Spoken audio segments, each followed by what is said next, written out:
வணக்கம் நேயர்களே, நான் உங்கள் இயற்கையாளன் தவம். இப்போ பார்த்தீங்கன்னா நம்ம கொடைக்கானல் வந்திருக்கோம். கொடைக்கானல்ல பார்த்தீங்கன்னா இப்போ நான் வந்து ராமநாதபுரம். கொடைக்கானல் மலை பிரதேசங்கள்ல விவசாயம்லாம் செய்கிறாங்க இல்லையா, அந்த விவசாயத்தை பற்றி எப்படி விவசாயம் செய்கிறாங்க அப்படின்னு பார்க்கணும் அப்படின்றதுனால எனக்கு ரொம்ப நாள் ஆசை. கொடைக்கானல் வர்றப்ப என்னுடைய நண்பன் ஒருத்தன் இங்கே கொடைக்கானல்ல இருக்கான். அவங்க வந்து பட்டர் பீன்ஸ் விவசாயம் பண்ணிட்டு இருக்காங்க. இதை பாருங்க, இதான் சின்ன கண்டு. இப்படி தான் பதியம் போடுறாங்க. பெரிய கண்டு அங்கிட்டு இருக்கு, நம்ம பார்க்கலாம். இந்த சின்ன கண்டு இப்படிதான் பதியம் போட்டு பெருசானதுக்கு அப்புறம் அந்த மாதிரி பெருசாயிடும். இப்போ நம்ம அந்த கண்டுக்கு போயிட்டு அவர் கேட்கலாம், இது எத்தனை நாள்ல வரும், இது விளைய வைக்கிறதுக்கு எவ்வளவு நாள் ஆகுது அப்படின்றதெல்லாம் கேட்டு தெரிஞ்சுக்கலாம். வாங்க வாங்க உள்ள போலாம். சரி, இதான் சொல்றேமா. இப்போ வந்து இதான் உள்ள.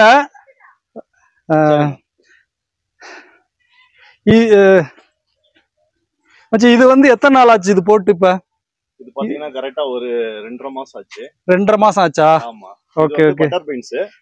பட்டர் பீன்ஸ் பாத்தீங்கன்னா இந்த மாதிரி தான் ஒரு 2.5 மாசத்துல ஒரு பிஞ்சா வந்துட்டு இருக்கும். ஒரு காவாசி ஒரு பிஞ்சு ஸ்டேஜ்ல இருக்கு இப்போதைக்கு பாத்தீங்கன்னா. இந்த மாதிரி ஒரு பிஞ்சு ஸ்டேஜ்ல இதுதான் வந்து ஒரு 3.5 மாசம் ஒரு 3 மாசம் கழிச்சு பாத்தீங்கன்னா ஒரு பயிர் வச்ச சூழ்நிலை வந்துடும். இது பூ வச்சு அந்த பூ வந்து மொட்டாயி அப்படியே காயுது. நான் நார்மலா என்ன எல்லா பயிரும் எப்படியோ அதே ஸ்டேஜ் தான்.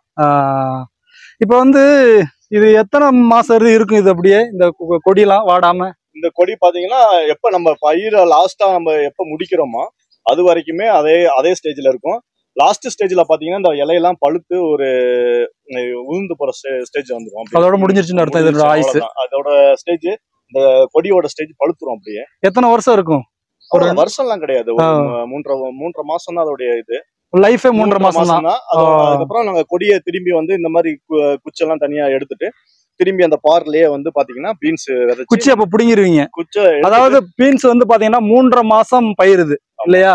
3.5 மாசத்துக்கு தான் இது இருக்கும். 3.5 மாசத்துக்கு அப்புறம் இந்த கொடியெல்லாம் என்ன பண்ணுவீங்க? தனியா எடுத்துட்டு எரிச்சிருவோம். சாம்பலை பாத்தீங்கன்னா இதுல நம்ம வரப்புல அந்த இதுல வாய்க்காலே போட்டு உரமா போட்டு யூஸ் பண்ணிக்குவோம். பிளஸ் அந்த உரமா வரதுல பாத்தீங்கன்னா தனியா பீன்ஸ் நம்ம அதை யூஸ் பண்ணிக்கலாம். அடுத்த வந்து இதுக்கு நம்ம விவசாயத்துக்கு யூஸ் பண்ணிக்கலாம். சோ 3.5 மாசத்துல இந்த அறுவடை பண்ணிடுறீங்க. எத்தனை முறை அறுவடை பண்ணலாம்? இது வந்து ஒரு இப்ப நம்ம கண்டு ஊன்றோம்ல, விதை போட்டு கண்டினியூஸா போட முடியாது. இப்ப வந்து ஜனவரி டு நம்ம ஒரு ஏப்ரல்னா இந்த மாதிரி பயிரை யூஸ் பண்ணிக்கலாம். ஒரு என்னன்னா ஒரு கிழங்கு யூஸ் பண்றோம்னா ஒரு மழை அதிகமா இருக்கக்கூடாது. ஏன்னா சீக்கிரம் வந்து இதாகும், அழுகி போயிடுற ஸ்டேஜ் வந்துடும். ஒரு மாதிரி புள்ளி விழுந்துரும், அந்த ஒரு மாதிரி சீக்கு மாதிரி வந்துடும். அது மாதிரி இதெல்லாம் வந்துடுறதுக்காக வந்து கிழங்கு எல்லாம் பயிரிட மாட்டோம். இப்போதைக்கு நம்ம வந்து பீன்ஸ் இந்த மாதிரி பயிரிடுறது. கேரட் எல்லாம் இந்த ஸ்டேஜ் போட மாட்டாங்க. ஸ்ப்ரிங் சீசன் அந்த வந்து நவம்பர் டிசம்பர்ல போடுவாங்க. பீன்ஸ் வந்து எந்தெந்த மாசத்துல போடுவீங்க நீங்க? பீன்ஸ் வந்து பாத்தீங்கன்னா நல்லா கொஞ்சம் வெயில் வேணும், வெயிலும் ஒரு மழையும் கொஞ்சம் இருக்க மாதிரி இந்த ஸ்டேஜ்ல தான் போடுறாங்க. மே ஜூன் ஜூலை ஆமா இந்த மாசத்துக்குள்ள பீன்ஸ் போடுவீங்க. ஆமா. இப்ப இங்க இந்த மழை விழுந்துச்சுன்னா இந்த பாத்தீங்கன்னா இந்த பூ இருக்கு, பூ வந்து கொட்டிரும். மழை விழுந்தா இந்த பூல இருந்து இந்த பாத்தீங்கன்னா இந்த சின்னதா தெரியுதா, அந்த இதுல இருந்தா பூல இருந்தா பீன்ஸ் இதாகும். அப்ப பாதி growth ஆகும்போது பாத்தீங்கன்னா இந்த பூ கொட்டிடுச்சுன்னா, மழை டைம்ல அதிகமா மழை இருந்துச்சுன்னா பூ கொட்டிடுச்சுன்னா இதாகாது நமக்கு. மழை பெஞ்சா அந்த பூலாம் கீழே விழுந்துரும். அதனால வந்து அந்த ஸ்டேஜுக்கு தந்தாப்புல, அந்த பருவ ஸ்டேஜுக்கு தந்தாப்புல நம்ம போட்டா அதுக்கு தந்தாப்புல நமக்கு growth கிடைக்கும். இப்போ விதை ஊண்டுறோம்ல, விதை ஊண்டுனதுக்கு அப்புறம் எத்தனை நாட்கள் கழிச்சு முதல் அறுவடை பீன்ஸ் பண்ணுவீங்க? மொத்தம் அறுவடை பீன்ஸ் ஒரு 2.25 மாசத்துல இது பண்ணிடலாம். நமக்கு கரெக்டான என்னன்னா தண்ணி வாட்டர்லாம் நமக்கு கரெக்டா கிடைச்சிருச்சுன்னா, நல்ல ஒரு நம்ம வாய்க்காக்கு பாய்ச்சுற தண்ணி எல்லாம் கரெக்டா இருந்துச்சுன்னா ஒரு 2.25 மாசத்துல நம்ம இது பண்ணிடலாம். பீன்ஸ் ஃபர்ஸ்ட் பீன்ஸ் எடுத்துடலாம். அதுக்கப்புறம் எத்தனை முறை புடுங்குவீங்க? ஒரு 2-4 தடவை புடுங்கலாம். நம்ம நல்லா கொஞ்சம் உரம்லாம் நாட்டு உரம்லாம் போட்டு நம்ம வளர்த்துட்டு இருக்கனால ஒரு 4 தடவை நம்ம எடுத்துட்டு இருக்கோம். இது எவ்வளவு இடம் தெரியுமா? அதாவது ஒரு 10 சென்ட் நம்ம இப்போதைக்கு ஒரு சின்னதா ஒரு விவசாயம் பண்ணிட்டு இருக்கோம். இது 10 சென்ட்ல முதல் அறுவடை பண்ணீங்கன்னா எத்தனை மூட்டை வரும்? இது கிலோ கணக்குல எடுக்கிறீங்களா மூட்டையா? 3 மூட்டை கிடைக்கும். அது கிலோ பாத்தீங்கன்னா ஒரு 300 கிலோ அந்த மாதிரி கிடைக்கும் நமக்கு. இந்த பீன்ஸ் எல்லாம் இப்ப எங்க நீங்க விற்பனைக்கு எங்க கொண்டு போறீங்க? பாத்தீங்கன்னா எங்களுக்கு மதுரை நியர்பையா இருக்கனால அங்க ஒரு மார்க்கெட், பறவை மார்க்கெட் இருக்கு. அங்க இருந்து எல்லாத்துக்குமே எல்லா டிஸ்ட்ரிக்ட்லும் வந்து எல்லாம் வாங்கிட்டு போயிட்டு இருக்காங்கனால அங்க இருந்து அங்க பாத்தீங்கன்னா நிறைய விவசாயி வருவாங்க. அங்க தகுந்தாப்புல இங்க பயிரை வந்து வாங்கிட்டு போறதுக்கு ஆளு இருப்பாங்க. அப்படி இந்த சைடு போலாம், வாங்க பார்க்கலாம். இது ஒரு 10 சென்ட் இடத்துல சின்னதா தான் வச்சுட்டு இருக்காங்க. ஒரு அறுவடைக்கு ஒரு 3 மூட்டை வருது மச்சி. இப்ப பீன்ஸ் எவ்வளவுக்கு போயிட்டு இருக்கு உங்களுக்கு? இது ஒரு மூட்டை என்ன மூட்டை கணக்குல வைப்பீங்களா, கிலோ கணக்குல வைப்பீங்களா? போடுவாங்க. இப்ப நம்ம 10 கிலோ அந்த மாதிரி ஒரு மனு அப்படி சொல்ற மாதிரி சொல்லுவாங்க. ஒரு மனு எங்களுக்கு கணக்குல சொல்லுவாங்க. அத வந்து கிலோன்னு சொல்ல மாட்டாங்க. இங்க எடுக்கும்போது ஒரு மனு 2 பேரும் சேர்த்து ஒரு மனுன்னு சொல்லுவாங்க. இப்ப பாத்தீங்கன்னா எங்கள்கிட்ட வந்து ஒரு 100 ரூபாய்க்கு வாங்குறாங்கன்னா வெளியே நமக்கு சந்தைக்கு வரும்போது பாத்தீங்கன்னா ஒரு 200 ரூபாய் அந்த ரேஞ்சுக்கு விற்பாங்க. எங்கள்கிட்ட ஒரு 100 ரூபாய்க்கு வாங்கி கிலோ 100 ரூபாய்க்கு வாங்குறாங்கன்னா அந்த ஸ்டேஜுக்கு எப்பயுமே 100 ரூபான்னு சொல்ல முடியாது. ஒவ்வொரு ஸ்டேஜுக்கும் தகுந்தாப்புல நமக்கு அமௌண்ட் பிரைஸ் வந்து கொஞ்சம் கூடும், அமௌண்ட் குறையும். அந்த மார்க்கெட் ரேஞ்சு ஒவ்வொரு டைமும் குறைஞ்சிரும். இப்போ நல்லா முகூர்த்தம் இருக்க டைம்ல பாத்தீங்கன்னா இந்த மாதிரி பீன்ஸ்லாம் யூஸ் பண்ணுவாங்க. வெஜிடபிள் பிரியாணி அந்த மாதிரி அதிகமா யூஸ் பண்ணுவாங்க. மற்ற டைம்ல பாத்தீங்கன்னா கொஞ்சம் ஒரு ஃபங்க்ஷனே இல்லாத டைம்ல பாத்தீங்கன்னா அதிகமா நமக்கு இந்த பீன்ஸ்லாம் கொஞ்சம் இது பண்ண மாட்டாங்க, வாங்க மாட்டாங்க. வெஜிடபிள் நம்ம ஹோம்ல யூஸ் பண்றது, வீட்டுக்கு யூஸ் பண்றது மட்டும் தான் இது பண்ணுவாங்க. அதுக்காக வந்து அந்த டைம்ல கொஞ்சம் ரேட் இதாகும், கொஞ்சம் டிஃப்ரெண்ட் ஆகும். இது வந்து என்ன, இது வந்து நீங்க போட்ட பட்டர் பீன்ஸ், வேற பீன்ஸ் இருக்கா என்ன? நாங்க முருங்கை பீன்ஸ் அந்த அடுத்த பாத்தீங்கன்னா அந்த சாட்டை மாதிரி வர முருங்கை பீன்ஸ் வேற பீன்ஸ் இருக்கு. அதுக்கு பக்கத்துல பாத்தீங்கன்னா கொஞ்சோண்டு என்னன்னா இந்த இதுக்கு பாத்தீங்கன்னா இந்த ஸ்டேஜ்ல வந்து கொஞ்சோண்டு இது கிழங்கு போட்டு பார்க்கலான்ட்டு கிழங்கு கொஞ்சம் போட்டிருக்கோம். எந்த பீன்ஸ் ரேட் அதிகம்? இந்த பட்டர் பீன்ஸ் தான் ரேட் அதிகம், மத்ததெல்லாம் கம்மி. அது வந்து பாத்தீங்கன்னா ஒரு 50 ரூபா அப்படி. தண்ணி எப்படி எந்த மாதிரி முறையில பாய்ச்சணும்? சும்மா நாங்க வந்து இந்த பக்கத்துல ஒரு ஓடை போயிட்டு இருக்கு, அதுல வந்து பாத்தீங்கன்னா உங்களுக்கு மோட்டர் வச்சு நாங்க பம்ப் பண்ணி இங்க மேல இது எடுத்து போட்டுக்கிறது. எத்தனை நாளைக்கு தண்ணி அடிச்சுக்கிட்டே இருக்கணுமா, தண்ணி விட்டுட்டே இருக்கணுமா? ஒரு இப்ப நல்லா வெயில் இருக்க டைம்ல பாத்தீங்கன்னா ஒரு 2 நாளைக்கு ஒரு தடவை நம்ம தண்ணி பாய்ச்சிட்டே இருக்கோம். 2 நாளைக்கு ஒரு தடவை பாய்ச்சணுமா? ஏன்னா உங்களுக்கு இந்த ஸ்டேஜ்ல தான் வந்து பூ எடுக்கிற டைம். தண்ணி பாய்ச்சது அப்படி அடிக்கணும். கால்வாயில விட்டுறலாமா? பூவாளி மாதிரி வச்சிருக்கோம். அதுல பாத்தீங்கன்னா நாங்க எட்ஜ்ல அந்த பீப்பை சொல்லிட்டு அது ஏன்னா அந்த பயிருமே வந்து என்னன்னா வெயில் டைம்ல பாத்தீங்கன்னா நம்ம தண்ணியை ஸ்ட்ரைட்டா அந்த ஹோஸ்ல விட்டா அந்த ஃபோர்ஸ்ல வந்து பாத்தீங்கன்னா வேர் காயிற ஸ்டேஜ் வந்துடும். ஒரு பூ மாதிரி வச்சு அதை நாங்க தண்ணி எப்படி மழை பொழியற மாதிரி பூவாளியில எடுத்து எட்ஜ்ல ஒரு பூ மாதிரி இது பண்ணிட்டு அங்க நமக்கு அந்த விதை வேறு அந்த இதெல்லாம் வந்து டேமேஜ் ஆகாத அளவுக்கு நாங்க நீர் பாய்ச்சிட்டு இருக்கோம். இதுல இன்னொரு முறையும் பண்றாங்க, என்னன்னா இந்த வாய்க்காலேயே ஸ்ட்ரைட்டா தண்ணி விடுற மாதிரியும் பண்றாங்க. அதுல இந்த 10 சென்ட் இருக்கு இல்லையா, இதுக்கு ஆள்லாம் தேவைப்படுமா இல்ல நீங்களே பாத்துருவீங்களா வீட்டாளுங்களே? இல்ல ஆள்லாம் தேவைப்படுவாங்க. ஒவ்வொரு டைம்ல என்னன்னா கொஞ்சம் முடியாத டைம்ல வந்து இப்ப மழை வந்துட்டே இருக்கு, இன்னைக்கு வந்து மழை இல்ல, இப்ப பகல் டைம்ல மழை இல்ல, கொஞ்சம் சீக்கிரம் அந்த வேலையை முடிக்கணும் அப்படின்னா ஆளுகளை வச்சு நம்ம வேலை பார்த்துவோம். களையெல்லாம் எடுக்கணும்னா பாத்திகளுக்கு நடுவுல எல்லாம் களை எடுப்பாங்க. கீரை வகை அதாவது இடையில விட்டுருவோம். கீரை சொல்லுவாங்க, பருப்பு கீரைன்னு சொல்லுவாங்க, இதை விட்டுருவோம். Okay okay. சோ இந்த கம்ப திரும்ப வந்து நீங்க இந்த கம்ப வந்து நாங்க ஒரு 5 வருஷம் யூஸ் பண்ணிக்குவோம். அப்படியேதான் இருக்குமா? ஆமா, அந்த கம்பு பாத்தீங்கன்னா வெறும் இந்த வெளிய இருக்க அந்த தோல் மட்டும் உறிஞ்சி இதாயிரும்.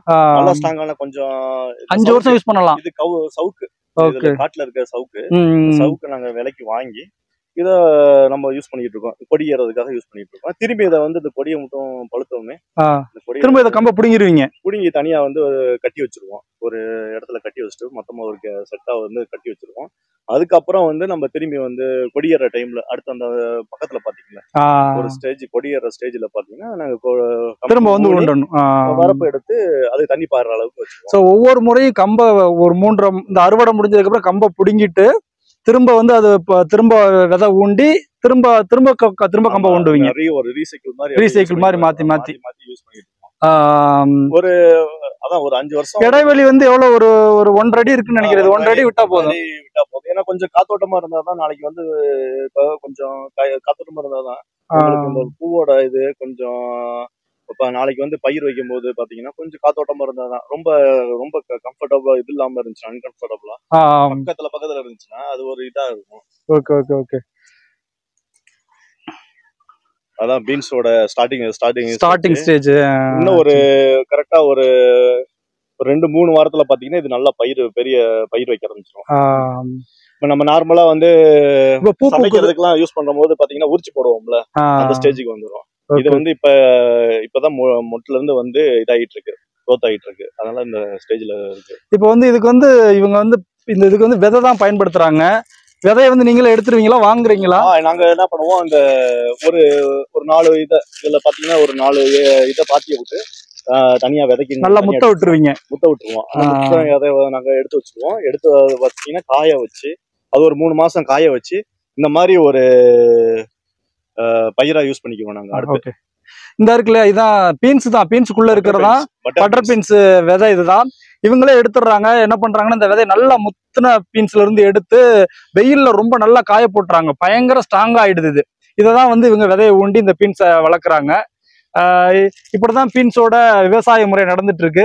இன்னும் நிறைய இங்க கேரட்டு, வேற என்னென்ன மச்சி போடுவீங்க? இங்க வந்து கேரட்டு, முட்டைக்கோஸ் அந்த டைம்ல அதான் சீசனுக்கு தந்தாப்புல ஒரு இது போடுவோம். பட்டாணி போடுவோம். பட்டாணி, ஸ்வீட் பட்டாணி, இந்த பீட்ரூட் போடுவீங்களா? பீட்ரூட் போடுவோம். பீட்ரூட், கேரட்டு, முள்ளங்கி போடுவோம்.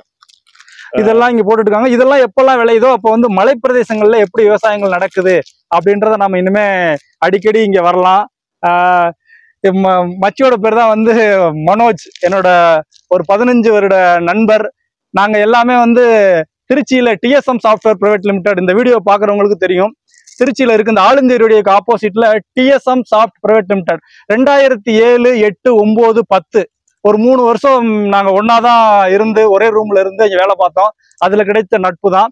நண்பர் பாத்தீங்கன்னா விவசாயத்துல வந்து ரொம்ப ஈடுபாடு. அப்ப இருந்தே பாத்தீங்கன்னா திருச்சியில இருக்கும் போதே பாத்தீங்கன்னா பக்கத்துல ஏதாச்சும் ஒரு வயல் எல்லாம் போய் தேடி போய் அங்க போய் எப்படி விவசாயம் பண்றாங்க அந்த மாதிரி ஒரு ஆர்வம். இப்ப சொந்தமாவே அவர் நிலத்துல வந்து விவசாயம் பண்றதை நினைக்கும் போது நமக்கே ஒரு பெருமையா இருக்கு. நம்மளும் இந்த மாதிரி ஒரு ஏதாச்சும் ஒரு பக்கத்துல ஒரு விவசாயம் இன்னும் எக்ஸ்ட்ரா வந்து ஏதாச்சும் க்ரோத் பண்றதுக்கு இது பண்ணணும். ஏன்னா நம்ம இன்னும் வந்து என்ன சொல்றது, ஒருத்தனுக்கு போய் வேலை பார்த்து அதை வந்து அவங்களுக்கு ஒரு மிஷின் மாதிரி வேலை பார்த்துட்டு இருக்கோம்.